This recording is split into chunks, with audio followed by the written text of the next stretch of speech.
नमस्कार, स्वागत है आपका गैलेक्सी टीचर क्लासेस के ऑनलाइन प्लेटफॉर्म, जहां पे हम आपके जो टेट की परीक्षा होने वाली है अगस्त में, उसको उद्देश्य में रखते हुए आपकी सफलता का हम विगत वर्षों में आए हुए प्रश्नों को सॉल्व कर रहे हैं और आपको ये समझाने बताने का प्रयास कर रहे हैं कि इस आधार को बना के कैसे आप अपनी परीक्षा को उत्तीर्ण कर सकते हैं। और मैं आपके समक्ष हिंदी व्याकरण और शिक्षण शास्त्र संबंधित समस्त प्रश्नों के साथ उपस्थित होती हूँ और प्रयास यही होता है कि 30 में 30 प्रश्नों के उत्तर सही हों आपके।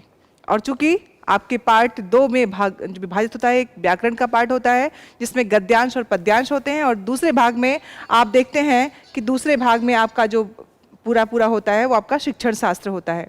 तो उस शिक्षण शास्त्र में हम पढ़ते हैं कि कैसे बच्चों के अधिगम में होने वाले क्या क्या चीज़ें, कौन सी विधियां हैं और कौन कौन से सिद्धांतकार हैं जिन्होंने कुछ सिद्धांतों का प्रतिपादन किया और ये बताया कि बच्चों में कैसे कैसे अधिगम होता है, एक अध्यापक के लिए क्या ज़रूरी है, एक शिक्षक के लिए क्या ज़रूरी है, कैसा एक कक्षा होना चाहिए, कैसा एक शिक्षण सामग्री होनी चाहिए, सब मिला के हमें इन चीज़ों पे संबंधित प्रश्न आते हैं और साथ ही साथ कौन कौन से विकार होते हैं। आज मैं जो बात करने वाली हूँ वो आपके 3 जनवरी 2022 के आए हुए प्रश्न पत्र की हम आज बात करेंगे और देखेंगे कि 300 प्रश्न में से कौन कौन से प्रश्न थे जो आपके आगामी प्रश्न पत्र का आधार बन सकते हैं। तो आइए सीधे चलते हैं अपने क्वेश्चंस पे, जो कि 3 जनवरी 2022 के पार्ट 1 अर्थात उसके गद्यांश और पद्यांश से आधारित व्याकरण के प्रश्नों का होगा। तो चलिए जुड़ते हैं बच्चों।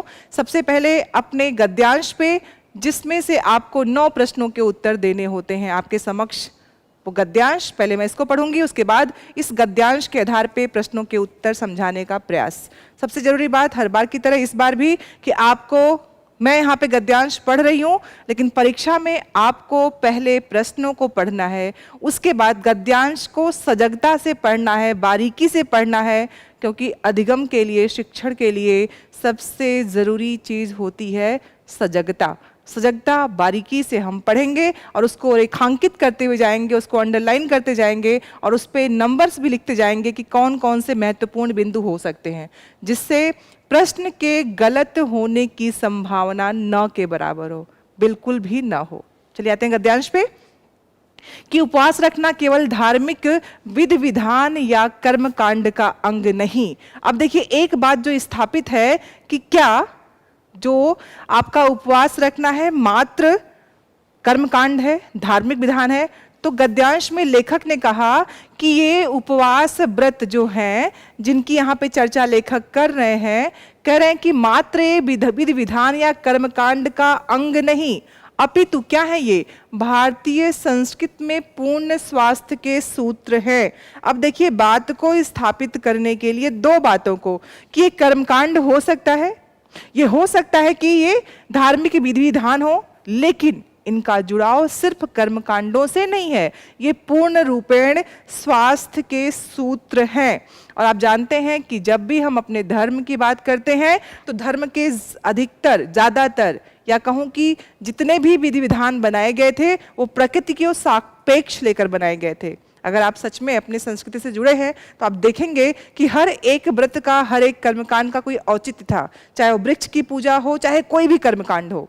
तो यहाँ पे लेखक ने कहा है कि चूंकि हम बात कर रहे हैं उपवास की, यहाँ पे मुख्य मुद्दा किसका है, उपवास की बात की जा रही है, तो सारे प्रश्नों के उत्तर आपके आधारित इसी पे होंगे।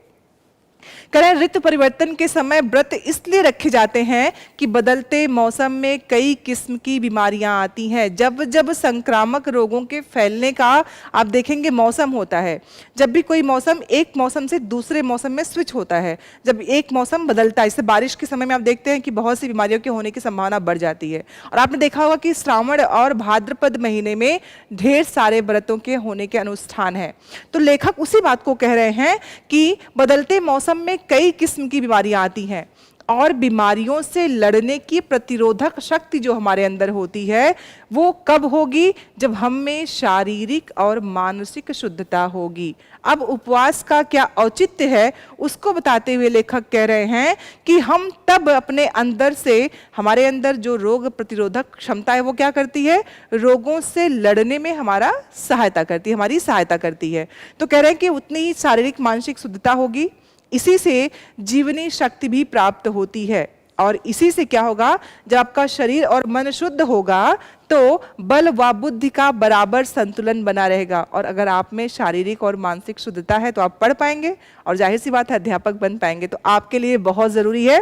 कह रहे हैं कि उपवास से क्या होता है, बल बुद्धि का संतुलन बना रहता है। उपवास के दौरान शरीर के पाचन संस्थान को पूर्ण रूप से विश्राम मिलता है। जब मैं व्याकरण को पढ़ाती हूँ तो मैं आप लोगों को बताती हूँ कि हमारे हर अंग प्रत्यंग एक मशीनरी के तहत काम करते हैं। जैसे जब हम वर्णमाला की बात करते हैं तो मैं कहती हूँ वाक ध्वनियाँ हमारी सहायता करती हैं बोलने में, ध्वनियों को, स्वनिम को, ध्वनि को एक आकार देने के लिए हमारी ये यंत्र काम करते हैं।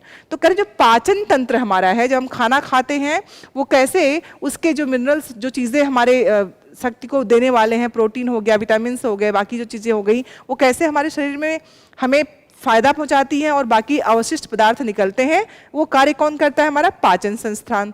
करें जब हम उसको नहीं खाते हैं, उपवास में होते हैं, तो उनको विश्राम मिलता है, आराम मिलता है, तथा शरीर में विद्यमान पुराने खाद्य अवशेष तथा दूषित पदार्थ नष्ट होकर मल द्वारा निकलने का प्रयत्न करते हैं तो भूख स्वतः समाप्त हो जाती है। जब ये पाचन तंत्र अपने पूर्ण रूपेण से कार्य कर देता है तो आपका शरीर क्या होता है, जितने भी अवशिष्ट पदार्थ हैं उनसे मुक्त हो जाता है। करें अतः हर समय उपवास करना अनिवार्य हो जाता है। भोजन लेने से तीव्र निष्कासन क्रिया रुक जाती है। भूख न रहने पे अगर भोजन किया जाए तो पूर्ण रूप से शारीरिक सफाई होकर रोग का कारण, कहते भूख न रहने पर भोजन न किया जाए, कि जब भूख ना हो तब ना खाया जाए, तो आपका शरीर क्या होता है, पूर्णतः स्वस्थ रहता है और जितने भी कारण हैं रोगों के वो समाप्त हो जाते हैं। करें उसके पश्चात नियमित तथा उपयुक्त उचित आहार देने पर रोग के लौटने की आशंका नहीं रहती है। उपवास का महात्मा बताया गया है, महत्ता क्या है हमारे जीवन में उपवासों की।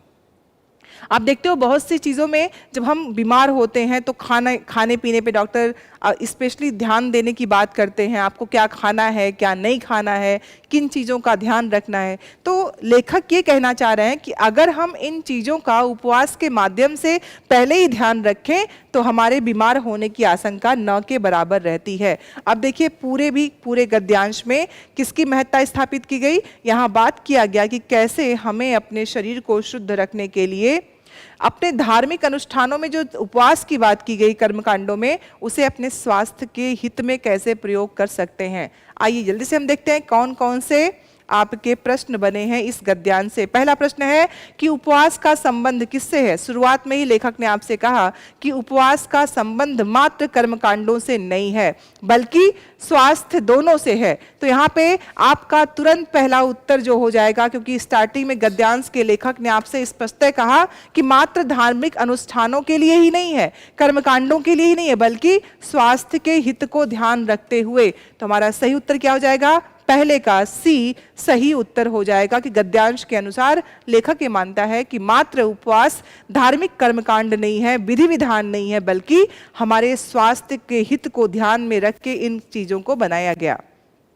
अब अगला प्रश्न कि बदलते मौसम का प्रभाव किस पर पड़ता है। जब मौसम बदलता है तो उसका किस पर ज्यादा प्रभाव पड़ता है, क्या स्वास्थ्य पर, धार्मिक विधि विधान पर, केवल पाचन शक्ति पर, या फिर मात्र हृदय पर। तो आप जानते हैं पूरे आपके गद्यांश में जो हम अंडरलाइन कर रहे थे, रेखांकित कर रहे थे, तो वहाँ पे जिस बात की स्थापना की गई थी कि बदलते मौसम में स्वास्थ्य पर, क्योंकि बीमारियों के संक्रामक होने की आशंका बनी रहती है और हम उपवास के द्वारा अपने स्वास्थ्य पर ध्यान रखते हैं, तो दूसरे प्रश्न का पहला उत्तर सही हो जाएगा कि स्वास्थ्य पर उसका असर पड़ता है।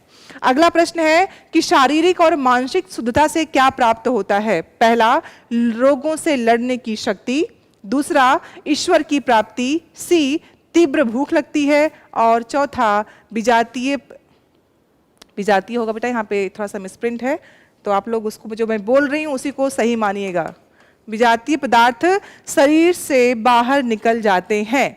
तो शारीरिक और मानसिक शुद्धता से क्या होगा, रोगों से लड़ने की शक्ति प्राप्त होती है। ये एकदम पूर्ण रूपेण लाइन टू लाइन लिखा हुआ था। हमने कहा ना, अंडरलाइन करने का तात्पर्य यही होता है कि गद्यांश में लिखा था कि जब हमारा शरीर, हमारे रोग प्रतिरोधक क्षमता जब अच्छी होगी तो किस पे? शारीरिक और मानसिक शुद्धता से। तो हमारा उत्तर क्या हो जाएगा? इसका भी पहला उत्तर हो जाएगा सही उत्तर। चूंकि आपने रेखांकित किया हुआ है तो आपको उसमें उलझने की जरूरत नहीं पड़ेगी, आप सही से उसका उत्तर दे पाएंगे। ठीक है, चलिए चौथे प्रश्न पे आते हैं बच्चों। देखिए चौथा प्रश्न क्या है कि रोगों के लौटने की संभावना कब कम हो जाती है? कब रोग वापस नहीं लौटता है? आखिरी गद्यांश में आखिरी बात लेखक ने क्या कहा था? अब इसमें ढूंढते हैं कि जब उपवास रखते हैं, बिल्कुल नहीं। आखिरी में गद्यांश में लेखक ने कहा था कि जब भूख न लगने पर भोजन न किया जाए, मतलब भूख लगी हो तभी खाया जाए, तब हमारे रोग के लौटने की संभावना कम हो जाती है। उत्तर आपके गद्यांश में वही शब्द से शब्द दिया हुआ है प्रश्न के रूप में। अगर आपने ध्यान से पहली बार एक ही बार, अब सोचिए अगर आपने प्रश्न पढ़ा होता तो तुरंत आपको उस प्रश्न का उत्तर वहां पे लिखा हुआ मिल जाता, तो बिना किसी गलती के सही उत्तर आप दे पाते। तो आपको ध्यान रखना है, जब भी गद्यांश या पद्यांश से प्रश्नों को उत्तर देंगे, पहले प्रश्नों को पढ़ेंगे फिर गद्यांश या पद्यांश को पढ़ेंगे, आपका सही उत्तर आपके सामने होगा। आते हैं आपके पांचवें प्रश्न पे। पांचवा प्रश्न है कि उपवास के दौरान शरीर के पाचन संस्थान को पूर्ण विश्राम मिलता है। इस विश्राम का क्या अर्थ है? करेंगे रेखांकित जो वाक्य है उससे क्या आश्रय है या क्या उसका तात्पर्य है? तात्पर्य का मतलब इसका अर्थ क्या है? पहला ऑप्शन दिया है कि पाचन अंगों को थोड़ा आराम मिल जाता है, पाचन अंग निष्क्रिय हो जाते हैं। अब देखिए निष्क्रिय की तो बिल्कुल बात भी नहीं है, पाचन तंत्र किसी का निष्क्रिय ना हो, निष्क्रिय हो जाएगा तो आपके सारे फेल्योर हो जाएंगे। तो निष्क्रियता तो बिल्कुल मनुष्य में नहीं चाहिए किसी भी अंग को लेके, नहीं तो समस्या है। तो ये उत्तर नहीं होगा। पाचन अंगों को पूरी तरह आराम मिल जाता है, पाचन तंत्र अति सक्रिय हो जाते हैं। करें कि उपवास के दौरान क्या होता है? पूरी तरह नहीं बल्कि पाचन अंगों को पूर्ण विराम लिखा, सॉरी यहां पे ध्यान दीजिएगा कि पूर्ण शब्द का प्रयोग हुआ है। यहां पे शब्द क्या है? पूर्ण विश्राम। तो क्या होगा कि पाचन अंगों को पूरी तरह से विश्राम या आराम, विश्राम का अर्थ क्या होता है? आराम मिल जाता है। तो आपको वही पूरा अर्थ आपको कर देना है कि पूर्ण विश्राम मिल जाता है। तो आपके प्रश्न का उत्तर हो जाएगा सी। छठा प्रश्न है कि गलत खाद्य पदार्थ ही विजातीय द्रव्य यानी विष का काम करते हैं। यहां गलत खाद्य पदार्थ से क्या तात्पर्य है? पहला ऑप्शन, जो पदार्थ खाने योग्य न हो। खाद्य पदार्थ और अखाद्य, ये वाक्यांश के लिए एक शब्द भी हो सकता है, अखाद्य। तो एक जो हम खा सकते हैं वो खाद्य होता है और जो हम नहीं खा सकते हैं वो क्या होता है? अखाद्य होता है। तो गलत खाद्य पदार्थ से क्या तात्पर्य है? जो पदार्थ खाने योग्य ना हो, जो पदार्थ शरीर को हानि पहुंचाते हो, जो पदार्थ खाने योग्य होते हैं, अब ये बिल्कुल नहीं होगा। जो पदार्थ शरीर को लाभ पहुंचाते हैं ये भी नहीं होगा। अब खाने योग्य नहीं होते हैं या जो पदार्थ शरीर को हानि पहुंचाते हैं, गलत खाद्य पदार्थ। तो जब हम गलत का मतलब क्या है? जो है तो खाने लायक लेकिन उसका प्रभाव खराब है। तो क्या हो जाएगा? जो पदार्थ शरीर को हानि पहुंचाते हैं वो गलत खाद्य पदार्थ है। वो खाद्य है, खाए जाते हैं, अखाद्य नहीं है, लेकिन गलत है, उससे शरीर पर नुकसान हो रहा है। तो सही उत्तर, बहुत से बच्चे पहले ऑप्शन पे टिक लगा देंगे, बोलेंगे यही सही है। यही ध्यान रखना है, अखाद्य नहीं लिखा है, गलत खाद्य लिखा है। तो जिससे शरीर को हानि पहुंचे वो गलत खाद्य सामग्री होगी। सातवां प्रश्न, विजातीय का विलोम शब्द क्या है? जो उस जाति का न हो, मतलब जो उसमें खराब चीज हो। तो क्या जातीय होगा या गैर जातीय होगा या फिर सजातीय होगा? आप जानते हैं जातीय शब्द में जाति शब्द है, जिसमें ई लगा तो जातीय हो गया, फिर स लग गया तो सजातीय हो गया, वी लग गया तो विजातीय हो गया, और दोनों क्या करते हैं? विलोम शब्द को व्याख्यायित करते हैं। तो आपका सही उत्तर क्या हो जाएगा? विजातीय का सजातीय, अर्थात सातवें का बी ऑप्शन सही हो जाएगा, बी विकल्प सही हो जाएगा। अब जल्दी से देखते हैं, दूषित, दूषित शब्द में कौन सा प्रत्यय है? जब भी प्रत्यय उपसर्ग की बात होगी, मूल शब्द ढूंढिए क्या है। जैसे ही मूल शब्द ढूंढ लेंगे, आपको आपका जो सही रूप है वो मिल जाएगा। अब दूषित, दूष धन इत, दूषित, और इसी का मिलता है शब्द दूषण, दूष धन अण, अन दूषण हो जाता है। तो क्या है यहाँ पे? दूषित शब्द क्या है आपका? मूल शब्द क्या है? दूष, ठीक है ना। तो दूषित हो गया, तो आपका यहाँ पे क्या हो गया? दूषित। इत, इसमें आपका इत क्या है आपका? ये आपका उपसर्ग है। दूष धन इत व्यंजन संधि है, और प्रत्यय इसमें क्या है? इत प्रत्यय लगा हुआ है। तो सही उत्तर आपके 8वें का बी हो जाएगा। त नहीं, इत नहीं, बल्कि आपका उत्तर क्या है? इत, दूषित, क्योंकि दूष शब्द है। मूल शब्द निकालेंगे, कभी भी प्रश्न का उत्तर गलत नहीं होगा। चलिए अगला प्रश्न 9वां है कि निम्न में से कौन सा विशेषण का उदाहरण है? अजगर, आहार, अमृत, असली। बहुत ही आसान विशेषण जो विशेषता बताता हो। तो अजगर तो संज्ञा है, आहार संज्ञा है, अमृत संज्ञा है, लेकिन अजगर असली है कि नकली? अमृत असली है कि नकली? आहार असली है कि नकली? तो ये क्या है? जो शब्द संज्ञा या सर्वनाम शब्द की विशेषता बताए। तो आपका सही उत्तर क्या हो जाएगा? आपका सही उत्तर है, जो सही उत्तर में आपका उत्तर क्या हो जाएगा कि हमारा सही उत्तर जो है वो आपका असली शब्द हो जाएगा। चलिए अगले प्रश्न पे चलते हैं। प्रश्न है आपका, अब आपके 10वें से 15 प्रश्न है जो कि पद्यांश को, पहले पद्यांश पढ़ेंगे फिर उसके बाद उसके प्रश्नों का उत्तर देंगे। चलिए 2 पेज का है, पहले पढ़ लेती हूं कि आज जब पहली बार, एक तरह से पहली बार करें कि एक तरह से पहली बार, मतलब कोई चीज जो कवि है किसी को संबोधित कर रहा है। अब आगे मालूम चलेगा कौन है वो, कि आज जब पहली बार, एक तरह से पहली बार आया है तुम्हारा खत जम्मू की किसी कॉलोनी से। अब देखिए यहाँ पे एक चीज स्पष्ट है कि किसी ने जम्मू से क्या किया है? खत लिखा है लेखक को। करें कि किसी कॉलोनी से जम्मू की, जब तुम्हारा पहली बार इस पते पे जहां मैं हूं तुम्हारा खत आया है, तो लग रहा है क्यों आया है तुम्हारा खत? बुरी तरह भीगा हुआ, अटा हुआ कुछ कुछ, आखिर क्यों लिखा है तुमने? कि पता नहीं कभी फिर हो भी सकेगा नहीं तुम्हारा वही पता, वही ठिकाना जिस पर खत लिखने की आदत है मुझे। बड़ा मुश्किल है ना बढ़ती हुई उम्र में आदत का बदल जाना, और आदतें भी जबकि हमारी बहुत अपनी होकर रही हों। अब देखिए इसका मतलब यहाँ पे किसी के जम्मू की बात की गई है, तो विस्थापन का दर्द है। किसका दर्द है? विस्थापन का। जरूर ऐसी कोई बात है जो किसी विस्थापित की बात है, और विस्थापन की वजह से दोनों में से कोई तो दूर है, क्योंकि जब दोनों के बीच में जो संबंध थे, जो पत्र का प्रेषण था, वो बंद हो गया है, और ये पता भी नहीं है कि अगला पत्र जो भेजना है वो उसी पत्र पे जाएगा, उसी पते पे जाएगा कि नहीं जाएगा।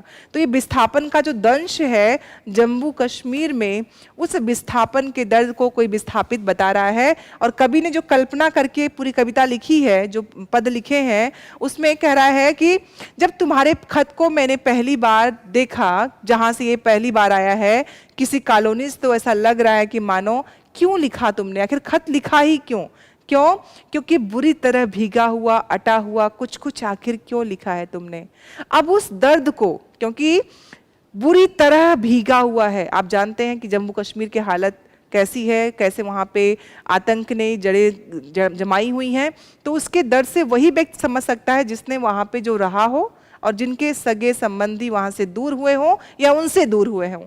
तो यहाँ पे पत्र भीगा नहीं है, पत्र में लिखी हुई भावनाएं कितनी भावोद्रेक करने वाली हैं उसकी बात की गई है। अटा हुआ कुछ कुछ, कुछ तो ऐसा है जो उसमें समाया है, लेकिन वो मन से परे हो रहा है, मन को भी गीला कर रहा है, मन को भी भावोद्रेक में ला रहा है। आखिर तुमने क्यों ही लिखा इसको? क्योंकि पता नहीं कि कभी फिर हो भी सकेगा कि नहीं तुम्हारा वही पता, वही ठिकाना जिस पर खत लिखने की आदत है मुझे ये पता नहीं कि जो आदत सी बन गई है न जाने कब से कि मैं उसी एक पते पे पत्र अब देता आया हूँ, देती आई हूँ, यहाँ पे स्पष्ट नहीं है, तो दोनों का प्रयोग आप कर सकते हैं। कह रहे हैं कि जिस पर मुझे लिखने की आदत है, बड़ा मुश्किल है ना। अभी प्रश्न है स्वयं से कि बड़ा मुश्किल है ना बढ़ती हुई उम्र में आदत का बदल लेना, और आदतें भी जबकि हमारी बहुत अपनी होकर रही हों।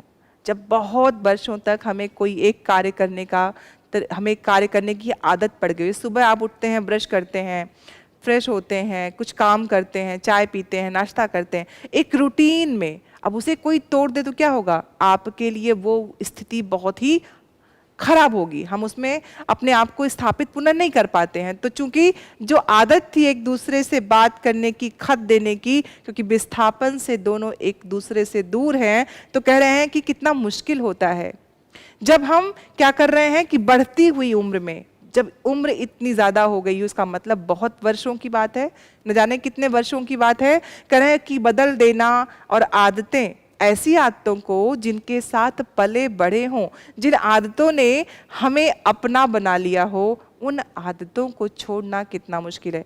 कितने गहरे में इस विस्थापन के दर्द को कवि ने व्यक्त किया है इन पंक्तियों में। अब आपको इस दर्द को महसूस तो करना है, लेकिन प्रश्न का उत्तर सही देना है। तो हम आते हैं सीधे प्रश्न पर कि प्रश्न कौन कौन सा पूछा गया है। पहला प्रश्न कि कविता में किस आदत की बात की गई है? किस आदत की बात की गई है? क्या परिवार के साथ घूमने की बात? बिल्कुल नहीं। पत्र लिखने की बात की गई है। तो दोस्तों के साथ सैर करने की नहीं, प्रतिदिन पत्र की बात नहीं है, पते विशेष पर पत्र लिखने की। वह पता जो पता नहीं अब होगा कि नहीं, जिस पे आदत है पत्र लिखने की, तुमने क्यों लिखा? तुम्हें नहीं लिखना चाहिए था, क्योंकि दर्द से भरा हुआ विस्थापित, वहां से अब कहीं और जाना पड़ेगा। तो इसकी वजह से आपके इस प्रश्न का उत्तर है डी, कि पते विशेष पर पत्र लिखने की आदत बदलने की बात की गई है, कि उस पे लिखने की आदत रही है। अगला प्रश्न है, आदतों के बदल देना कठिन क्यों है? आपके लिए, बच्चों के लिए सबसे जरूरी बात, अगर आप आलसी हैं तो आदतें बदलिए, पढ़िए। और आपको पढ़ना इसलिए है क्योंकि यही एकमात्र विकल्प है आपके जीवन में आगे बढ़ने का। इन कविता में क्यों कहा गया है कि आदतों के बदल देना कठिन क्यों है? अब आदतों का प्रभाव जीवन पर नहीं पड़ता, बिल्कुल नहीं। आदतों के कारण सारे कार्य शीघ्र होते हैं, बिल्कुल नहीं। आदतें व्यक्तित्व का अभिन्न हिस्सा बन जाती हैं। आदतों को कभी बदला नहीं जाता, बिल्कुल नहीं। हम अपनी आदतों को जब चाहें तब बदल सकते हैं। अध्यापक बनेंगे तो अध्यापक में अगर सुबह के शिफ्ट में आपकी नौकरी है, जहां पे आप अध्यापक बन के गए, तो सुबह 7 बजे पहुंचना है, तो आपको 5 बजे उठना पड़ेगा। अगर आप 7 बजे सो के उठते हैं तो आदतें बनती हैं और बिगड़ती हैं। और जो व्यक्ति अपने आदतों पे, यहाँ पे भावनाओं की बात है, सिर्फ आदतों की बात नहीं है। लेकिन कविता के आधार पे क्या है कि आदतों को बदल देना इसलिए कठिन है क्योंकि वो व्यक्तित्व का अभिन्न हिस्सा बन जाती है। और जिसकी बात की गई है वहाँ तो न जाने कितने, बढ़ती हुई उम्र का एक पड़ाव पार हो चुका है, वहाँ पे बात की जा रही है। इसलिए इनके हिसाब से आदतों का बदल देना कठिन है। चलिए अगला प्रश्न, कवि के दोस्त कहाँ रहते हैं? कहाँ की बात की गई है? पता नहीं, बिल्कुल नहीं। कवि ने दिया है स्थान का नाम जम्मू, तो ये अनंतनाग नहीं, मैदान नहीं, बल्कि जम्मू की बात की जा रही है। तो यहाँ पे कवि के दोस्त जिसको पत्र लिखने की बात हो रही है वो जम्मू में रहते हैं। तो 12वें का बी उत्तर सही हो जाएगा। फिर अगला प्रश्न है 13वां, बुरी तरह भीगा हुआ से क्या तात्पर्य है? अब यहाँ देखिए, बुरी तरह भीगा हुआ जो शब्द है, उस शब्द से जो अर्थ निकलता है वो क्या है? चिट्ठी बारिश में भीग गई थी, चिट्ठी में विस्थापन का दर्द लिखा था, चिट्ठी ओस में गीली हो गई थी, चिट्ठी पानी में भीग गई थी। बिल्कुल नहीं। देखिए यहाँ पे विस्थापित होने का दर्द है, कि वो जो दर्द है जो तुमने उसमें लिख रखा है, क्या लिखा है इसकी बात नहीं की है, लेकिन जो भी लिखा है वो उस दर्द को दिखाता है। तो आपके 13वें प्रश्न का सही उत्तर क्या हो जाएगा? चिट्ठी ओस में न गीली होके, बल्कि सॉरी, ये विस्थापन के दर्द को, ठीक है ना। अगर मैंने इस पे लगा दिया था, ध्यान रखिएगा, मैं बी की बात कर रही थी, बाकी सारे प्रश्न के उत्तर गलत हैं। तो 13वें प्रश्न का सही उत्तर क्या है? बी। 14वां प्रश्न है कि कविता में किसका स्वर प्रमुखता से सुना जा सकता है? किसी दूसरे के घर में होने की पीड़ा, घर के अस्त व्यस्त होने की पीड़ा, बिल्कुल नहीं। घर वापसी न होने की पीड़ा, बार बार स्थानांतरण होने की पीड़ा। स्थानांतरण की बात तो नौकरी के लिए होती है, इसकी बात नहीं की जा रही है, वहां तो विस्थापन की बात है। स्थानांतरण, एक स्थान से दूसरे स्थान पे जाना, वो हमारी मन मर्जी होता है। विस्थापन कि आपको जहां से हटना पड़ रहा है, हटाया जा रहा है, आप वहां फिर से नहीं आ सकते, वो विस्थापन होता है। तो यहाँ पे स्थानांतरण की बात नहीं है। दूसरे के घर में होने से घर वापसी न होने की पीड़ा, ये सही उत्तर हो जाएगा 14वें का। स्थानांतरण, विस्थापन के शब्द के अर्थ को समझिए। स्थानांतरण हमारे चाहने से होता है, या नौकरी में जहां से आपको दिया गया वहां जाने के लिए होता है, लेकिन विस्थापन में वापस आने का आपके पास ऑप्शन, विकल्प नहीं होता है। कुछ कुछ शब्द युग्म क्या है? पुनरुक्त शब्द युग्म, सार्थक शब्द युग्म, सार्थक शब्द युग्म, साधारण शब्द युग्म। अब देखिए यहाँ पे दो ही चीज बार बार लिखी है, तो ये तो दोनों बिल्कुल भी नहीं है। साधारण होके पुनरुक्त है ना, कुछ कुछ, ये क्या है? अव्यय शब्द है जिसमें पुनरुक्त के द्वारा बार बार दो शब्दों को दोहराया गया है, तो पुनरुक्त शब्द युग्म कहे जाते हैं ऐसे शब्द जो अव्यय होते हैं और उनके जैसे बार बार, है ना, कुछ कुछ, ऐसे बहुत से शब्द हैं, घर घर, है ना, झर झर, ये सब पुनरुक्त शब्द युग्म होते हैं, या तो ध्वन्यात्मक होते हैं या किसी विशेष अर्थ में प्रयोग होते हैं और अव्यय के शब्द होते हैं। हमें ये ध्यान रखना है। और इन अव्यय के शब्दों के साथ में कभी कभी उन अव्यय के शब्दों में पहचानना हमें होता है, संबंध बोधक कौन सा है, क्रिया विशेषण कौन सा है, समुच्चय बोधक कौन सा है और विस्मयादि बोधक कौन सा है। तो उसकी पहचान हम कर सकते हैं अगर हमें अव्यय के भेदों के बारे में जानकारी है, अर्थात अभिकारी शब्दों की। तो ये हमारे कुल 15 प्रश्न थे, जिसमें हमने देखा कि गद्यांश और पद्यांश के अनुसार व्याकरण के कुछ रूप उस गद्यांश और पद्यांश में छुपे होते हैं। अगर गद्यांश से सारे प्रश्न हैं तो बहुत अच्छी बात है, लेकिन कभी कभी ये प्रश्न बदल जाते हैं। उपसर्ग, प्रत्यय, संधि, समास, वाक्यांश के लिए एक शब्द, निरर्थक शब्द, सार्थक शब्द, तत्सम शब्द, तद्भव शब्द आदि व्याकरण के संरचनाओं से युक्त शब्द आ सकते हैं।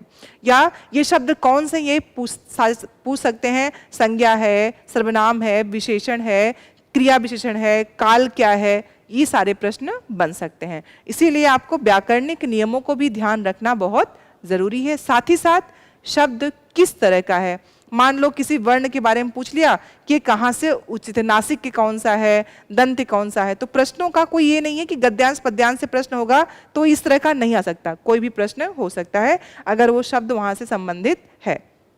तो हमें ध्यान रखना है कि हम अपने गद्यांश पद्यांश के साथ जो याद रखेंगे उसमें व्याकरणिक कोटियों को जरूर याद रखेंगे। तो जाहिर सी बात है हम नेक्स्ट क्लास में जब बात करेंगे तो इसके द्वितीय खंड की बात करेंगे जो आपके शिक्षण शास्त्र को दिखाता है। तो आपको बस एक काम करना है कि हमारे इस ऑनलाइन प्लेटफॉर्म जिसका नाम है गैलेक्सी टीचर क्लासेज, सब्सक्राइब करिए, शेयर करिए, और आपके जो सुझाव हैं और साथ ही साथ जो आपको जानना, सीखना या समझना है उससे संबंधित जितने भी कमेंट हैं आप हमारे कमेंट बॉक्स में जाके भेज सकते हैं। और उसके साथ ही साथ आपको एक कार्य करना है जिससे हम दोनों का उद्देश्य पूरा हो। उद्देश्य क्या है? आपके शिक्षक बनने का। तो पढ़ते रहिए, मिलते हैं अगले वीडियो में जहां हम 3 जनवरी 2022 के आए हुए शिक्षण शास्त्र की बात करेंगे। बहुत बहुत धन्यवाद, आभार।